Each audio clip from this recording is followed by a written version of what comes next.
vous fait aimer les sciences.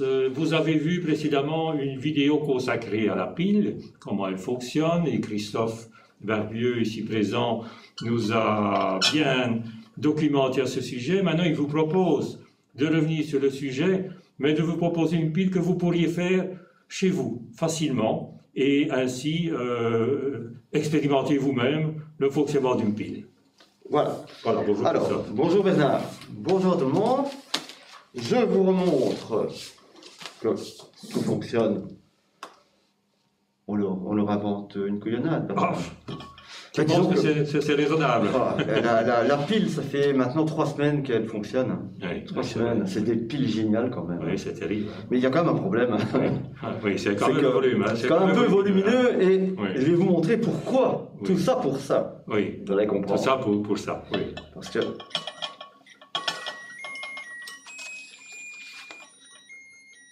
ça marche toujours. Ça marche toujours, oui. Alors, il faut savoir que en électricité, on parle de voltage. Oui. C'est quoi le voltage? Mais c'est une quantité, on va dire, d'électrons qui va circuler. Circuler. Qui va circuler. Hein. Bon, Et chez vous disiez du 220 volts. On dit qu'on a une différence de potentiel. 220 volts. Il faut savoir que, en général, pour qu'il y ait un courant électrique ici, oui. Je vous ai dit qu'il y avait une affinité entre ces deux couples cuivre-zinc. Donc le couple cuivre-ion. Oui, ah oui, c'est vrai. Cuivre-ion, comme lithium-ion. Lithium-ion. Lithium, oui, en effet. Cuivre-ion et zinc-ion. Il y a une affinité pour que l'un donne et l'autre soit. En fait, ils ont ce qu'on appelle un potentiel d'électrons. Un potentiel. Un potentiel d'électrons, tout à fait. Et pour qu'il puisse y avoir un courant électrique, il faut qu'il y ait une différence de niveau. Une grande différence de... Comme dans les vases communicants. Voilà. Une différence de potentiel. Et en fait, quand vous parlez de différence de potentiel, ben une pile crayon, elle a une différence de potentiel, donc dans sa fabrication, oui. entre les matières dans lesquelles elle est composée. Oui. Une pile crayon, elle a une différence de potentiel d'1,5 volt. 1,5 volts. Petite pile crayon que tout le monde connaît. On dit Voilà. Les plus traditionnels, il y a les rectangulaires qui sont 9 volts. Oui. Bon, ça dépend des matières utilisées. Oui. Donc chacun a son propre potentiel oui. et des affinités qu'elles ont ensemble. On ne sait pas tout faire. C'est pas tout. Toutes les matières ne sont pas utilisables.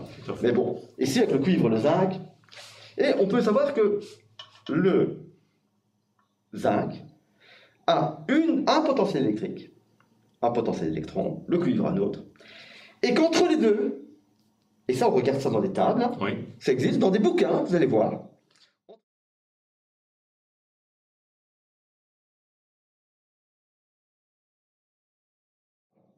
Entre les deux, il y a une différence de potentiel de 1,1 volt. Oui. Oh, c'est pas terrible. Hein. Vous vous rendez compte? 1,1 volt. Alors que le crayon, oui. 1 volt et demi. Donc, c'est pas très pratique. Mais attention, petite pile d'1 volt et demi. Je vous ai dit que ici, ça faisait 1 semaine qu'elle tournait. Bon, c'est pas vrai, on n'a pas essayé. Hein. Et surtout parce qu'on ne voulait pas abîmer notre matériel. Non, voilà, bien sûr. Mais j'aime bien mon électrode. Oui, elle pourrait fonctionner. Elle pourrait fonctionner peut-être même plus qu'une semaine.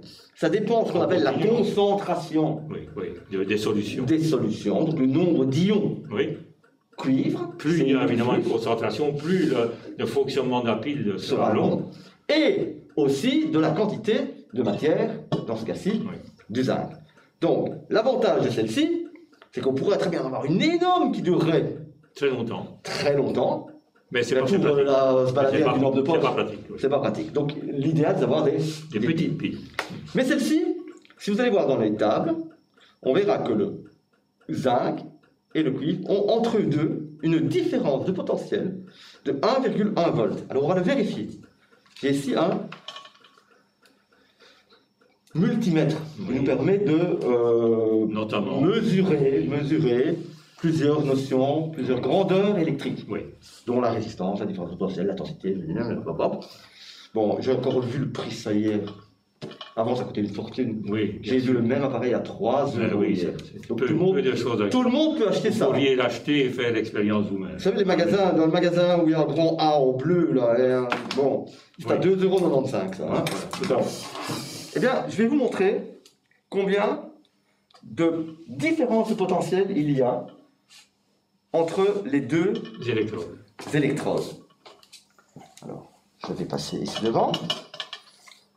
Voilà, je vais mettre le récipient pour bien vous montrer. Voilà. Hop, petite marque. Et je vais raccorder, bon, pour le raccorder, allez, je vais faire ça ainsi. Je vais en fait placer mon testeur, on va dire, mon de quelle façon, sur les deux électrodes. Sur les deux électrodes, et je vais régler mon... Voilà. Je vous ai dit que selon les tables, on trouvait 1,1 volt. 1 volt, oui. Vous vous rendez compte que ça, c'est de la théorie. Oui. De la théorie à la pratique. En fonction des tables, comme tu as expliqué tout à l'heure. Ici, je me trouve avec du matériel, vous avez vu, j'ai fait ça devant vous. Oui, et puis ici, c'est la pratique. C'est de la pratique et c'est avec du matériel. En direct en plus. En direct et avec du matériel, on va dire. Du gros matériel, mais enfin. Ouais, mais ça, c'est pas du professionnel. Hein. Eh bien, je vais vous montrer. Regardez. La différence de potentiel. La différence de potentiel obtenue. Voilà. Alors, vous n'êtes pas obligé de me croire, vous allez dire, bah, c'est fixe. Hein. Vous savez ce que je vais faire? Je vais retirer. Oui. Hop, vous voyez, voilà, j'ai retiré le pic. Voilà. Donc, on avait bien 1,0. Voilà, je vais le remettre. Tu peux peut-être dézoomer, Bernard? Oui. Dans l'autre sens, voilà, pour bien montrer. On va rapprocher, stop. Ainsi, on va bien voir. Voilà, encore un petit peu dézoomé? Oui. Dézoomé, oui. Oui. Bon. Ça va comme ça? Oui, je pense. Bon, je vais le remettre. Voilà. Et on obtient. Donc 1,0. Faut encore que les contacts soient bons, hein, vous voyez. Bien sûr. Hop. Presque. Bien 1,09 Presque. volts, comme nous avions vu tout à l'heure. Ah, on a vu le 1,1. Tu peux dézoomer, Bernard? Oui, encore. Dézoomer dans l'autre. Voilà. Si on voit bien que j'ai raccordé, tu peux aller vers l'arrière. Voilà. Voilà. Encore. C'est le zoom maximum. Zoom maximum, c'est dommage. Mais vous voyez, donc, hop, je vais le remettre sur la table. Voilà. Et maintenant, vous pouvez encore voir si on peut zoomer, que nous sommes bien. Regardez, l'électrode est tombée. Hop, je la remets. 1,09. 1,09. Comme nous avions tout. C'est magnifique. Hein? Oui, tout à fait. 1,10. Voilà. Bon, alors, l'expérience prévue aujourd'hui, c'était que j'essaie de vous faire ça, une pile, mais avec du matériel. Tout à fait accessible. Voilà. Alors, j'ai ici, sortez. Deux verrines. Sur des petites verrines. Oui. Voilà. Je vais retirer, hop, mon électrode peut-être centrée. Voilà. La caméra peut-être. Hop. Dans le sens. Voilà. Je retire. Hop. Mon électrode de zinc. Je reprends. Je retire mon électrode de cuivre. Je vais récupérer le filtre. Le sulfate. Oui, en effet. De zinc. Le sulfate je vais le mettre directement dans la verrine. Oui. Dans la verrine. Donc nous avons une verrine remplie de sulfate de zinc. Et je vais reprendre un sulfate de cuivre. De sulfate de cuivre que je vais placer dans l'autre verrine. Voilà. Bon, jusque-là. Simple à réaliser. Simple, hein?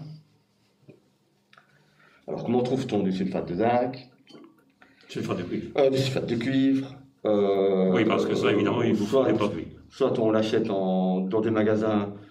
Bon, on le trouve sur Internet de toute manière, c'est pas quelque chose de dangereux. Et en agriculture, c'est utilisé, il faut se renseigner.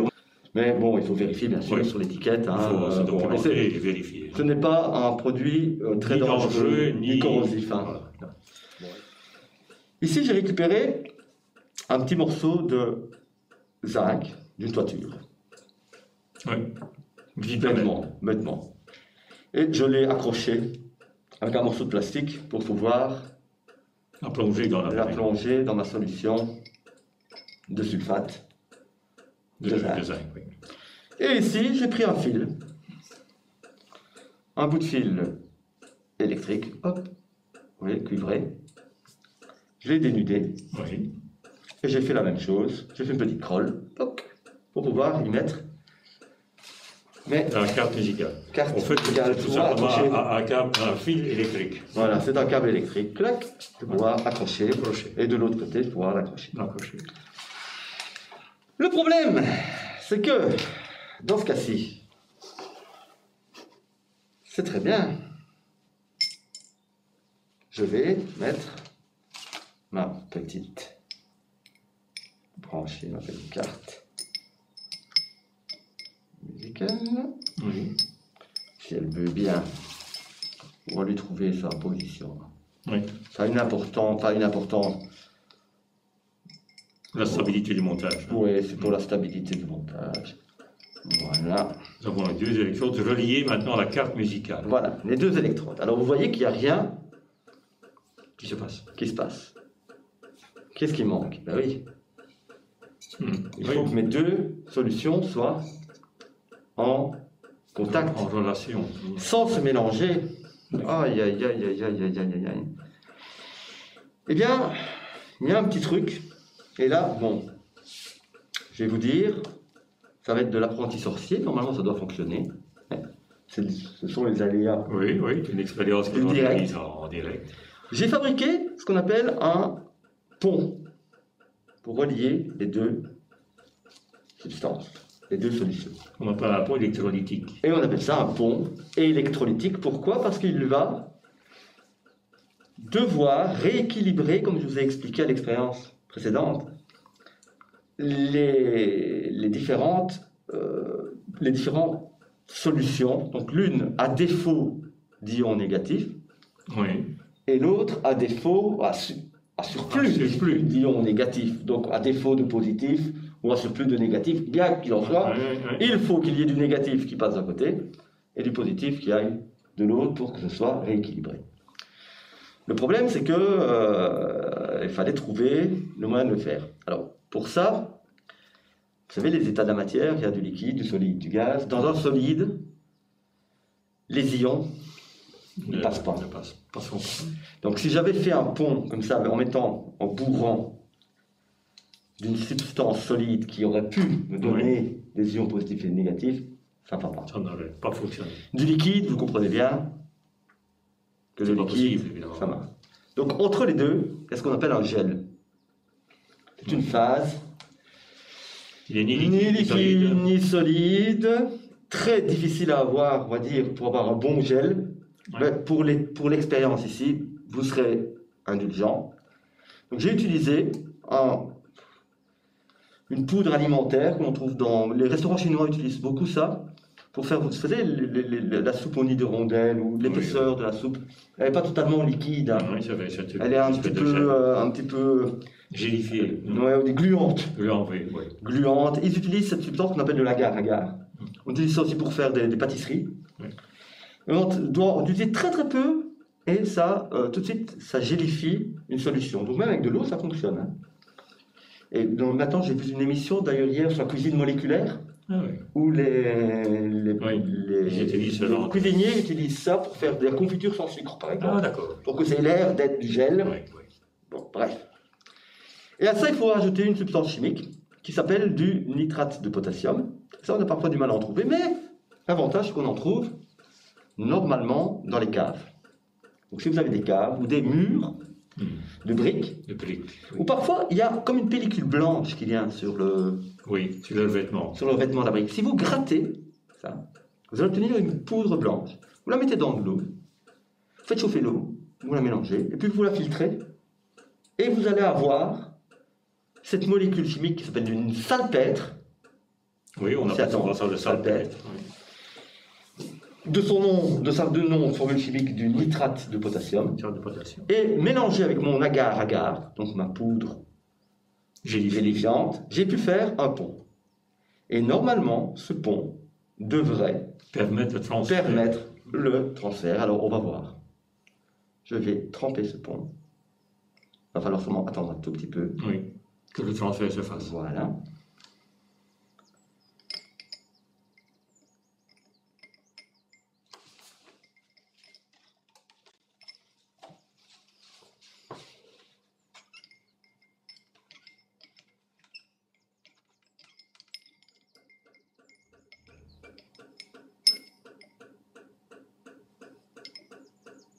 J'en ai essayé un plus gros, avec des seringues. Je vais essayer, je vais mettre les deux. Hein. Oui.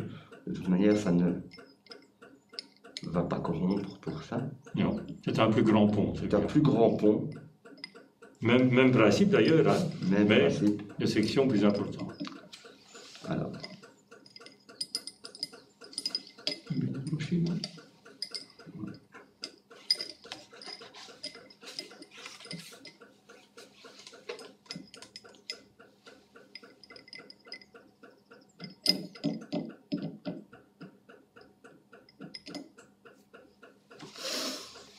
Et voilà, les aléas de l'expérience. Je vais regarder si j'ai quand même un petit potentiel qui passe. Oui, parce que nous avions besoin ici de 1,1 volt. Hein. Ce qui est déjà... Ici, pour la petite expérience d'artisanat, nous n'avons peut-être pas 1,1 volt, évidemment. Voilà. Nous n'avons même... Rien du tout.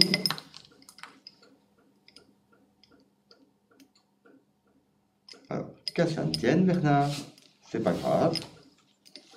Probablement que mon pont n'est pas encore assez opérationnel, alors je vais créer un autre pont. Oui. Mais c'est un pont... Le pont n'a pas fonctionné. Le pont n'a pas fonctionné. Mais c'était le pont parfait. Oui. C'était le pont parfait, mais il ne fonctionne pas. Pourquoi? Peut-être parce que le gel est peut-être trop fort. Peut-être aussi. Donc ça se rapproche un peu trop du solide. Du solide. Quand même encore le laisser, on ne sait jamais. Oui. Par contre, je vais vous faire un pont qui est très mauvais, pour vous montrer que ça fonctionne. Je vais l'imbiber. Voilà. Tout bêtement. Donc tu es en train de nous faire un pont de papier, comment on va dire? Papier essuie-tout. Hein. Papier essuie-tout, imbibé. Donc, assez absorbant. Assez absorbant, oui. Donc je vais imbiber de sulfate de cuivre. Alors, c'est très mauvais parce que je vais polluer ma pile. Mais c'est pour vous montrer que le pont devrait exister. Voilà. Effectivement, vous entendez,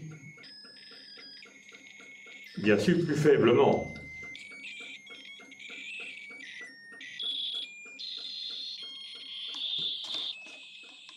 Voilà. Je vais montrer le potentiel, Bernard. Oui.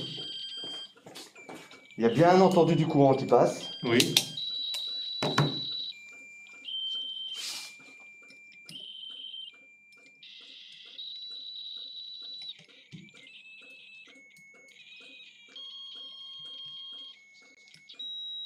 Est-ce que tu peux zoomer? Ah ben voilà, on voit Bernard. Hein. Oui. Il y a 0,70. Péniblement. Oui. 0,75 volts. Je vais zoomer un peu plus. Voilà. On dirait que ça augmente un tout petit peu. Non, on reste péniblement. Mais la conclusion est qu'il y a quand même passage du courant électrique. Et que le pont, évidemment, est réalisé d'une manière artisanale. Artisanale. Hein. C'était la difficulté de réaliser le pont, comme tu le disais tout à l'heure. Hein. C'est très difficile à réaliser un bon pont électrolytique. Surtout qu'ici, nous l'avons fait en direct. Et que, Voilà. bon, les aléas de direct, effectivement, existent. Mais vous voyez que le but était de réaliser une pile. Donc une pile, c'est-à-dire une fabrication d'un courant électrique, au fond. Voilà, donc d'une circulation d'un courant électrique. On a vu avec notre petit pont. Notre petit pont qu'on a pu le réaliser. Regardez, dans la manière dont réaliser le pont, c'est vraiment très, très sommaire. Voilà. Hein. Voilà. Alors bon, maintenant je vais essayer de perfectionner mon pont. Je peux vous dire que ça prend énormément de temps de trouver le bon mélange. Parce que si c'est un mélange entre l'agar et le... Bon, maintenant, j'ai été gratté dans ma cave, moi. Probablement dire cela aussi, hein, oui. J'ai été gratté dans ma cave, donc j'ai voulu faire de l'artisanal. Oui, bon, oui. Ben... C'est bien, Christophe. Je crois qu'on voilà. a voulu montrer ce que... Je suis désolé, mais bon, c'est concluant quand même. Hein. Je pense que c'est concluant. On a atteint le but, c'est que cette pile fonctionne. Cette pile fonctionne. Voilà. On espère qu'on vous a intéressé malgré les petits aléas du direct. Et ça, c'est immanquable. Une expérience ne réussit jamais à 100% à tous les coups. Hein? Mais on espère quand même que cela vous a plu. Et si vous pouvez la réaliser chez vous, pourquoi pas? Voilà. Merci, Christophe. Eh bien, à la prochaine fois. Alors. Merci à vous. Au revoir.